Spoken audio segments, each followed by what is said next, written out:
சமூக ஊடகங்களால் ஏற்படும் கவன சிதறல்களை தவிர்த்து முன்னேற்ற பாதையில் மாணவிகள் பயணிக்க வேண்டும் என்று சேலம் மாவட்ட ஆட்சியர் பிருந்தாதேவி தெரிவித்துள்ளார். சர்வதேச மகளிர் தின விழா ஆண்டுதோறும் மார்ச் 8ஆம் தேதி கொண்டாடப்படுகிறது.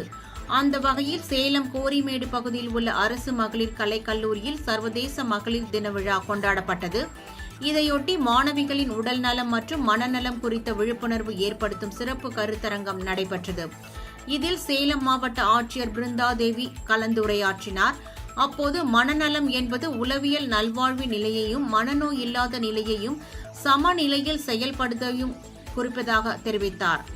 திரைப்படம் பார்ப்பது, சமூக ஊடகங்களை பயன்படுத்துவது போன்றவை படிப்போடு தொடர்புடையது அல்ல என்ற அவர், சமூக ஊடகங்களில் அதிக நேரம் செலவிடுவதை தவிர்த்து படிப்பில் அதிக கவனம் செலுத்த வேண்டும் என்று கேட்டுக்கொண்டார். கல்வி கற்கும் காலத்தில் சமூக ஊடகங்களில் ஏற்படும் கவனச்சிதறல்களை தவிர்த்து முன்னேற்ற பாதையில் பயணிக்க வேண்டும் எனவும், மாணவிகள் இன்றைய நவீன கால முன்னேற்றத்திற்கு ஏற்ப புதிய விஷயங்களை தொடர்ந்து கற்றுவர வேண்டும் எனவும் அவர் அறிவுறுத்தினார்.